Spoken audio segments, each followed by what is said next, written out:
والسلام على سيد الأنبياء والمرسلين وعلى آله وصحبه أجمعين. أما بعد، وإن أصدق الحديث كتاب الله، وأحسن الهدي محمد صلى الله عليه وسلم، وخير الأمور عواقبها، وشر الأمور محدثاتها، وكل محدثة بدعة، وكل بدعة ضلالة، وكل ضلالة في النار.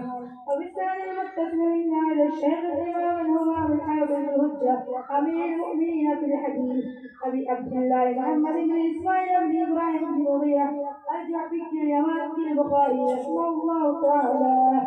اللهم انفعنا وانفعنا بعلومهم وعلومكم أجمعين، آمين يا رب العالمين.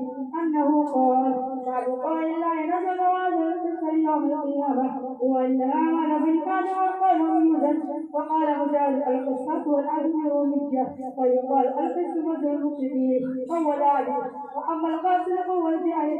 أبيه قال حدثنا أحمد بن أشقى وقال حدثنا محمد بن خزير عن عمارة بن قيس عن أبي هريرة عن أبي هريرة رضي الله تعالى عنه قال قال النبي صلى الله عليه وسلم أبي وصالح أبي وصالح إليه وفي مكان اللسان وقيل الأهل في الميزان. سبحان الله وبحمده سبحان الله العظيم.